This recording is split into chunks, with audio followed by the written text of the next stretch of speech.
Жақсы сөздің бастауы жақсы істен құралар деп қазақ халқы бекерге айтпайды. Сау саламатсыздар ма, қымбатты достар? Бүгін жұма, қасиетті жұма қабыл болсын. Дендеріңізге саулық, Алламның берген жасын жасаңыздар.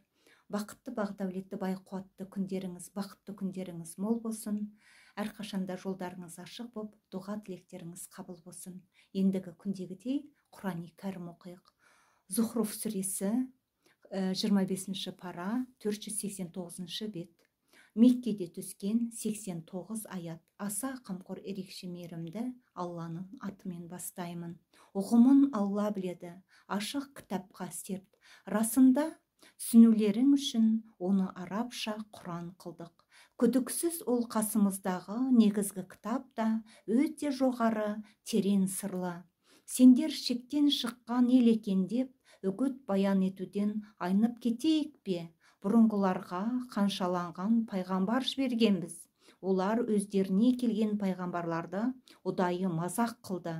Сондықтан олардан күштіректерді типыл қылдық. Бұрынғылардың мысалы өтті. Мұхаммед алейхиссалам, егер олардан көктер мен жерді кім жаратты деп сұрасаң, әрине оларды өте үстем аса білуші Алла жаратты дейді.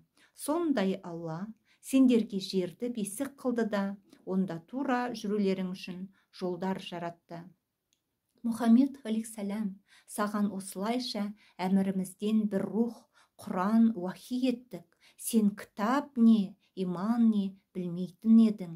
Бірақ Құранды нұр қылып, онымен құлдарымыздан кімді қаласақ тура жолға саламыз. Расында сен тура жолға бастайсың. Ол көктер мен жердегі нәрселер өзіне тән, Алланың жолы. Сақ болыңдар, істер Аллаға қайтады. Захруф сүресі 489 бет, 25 пара. Сау саламатта болыңыздар.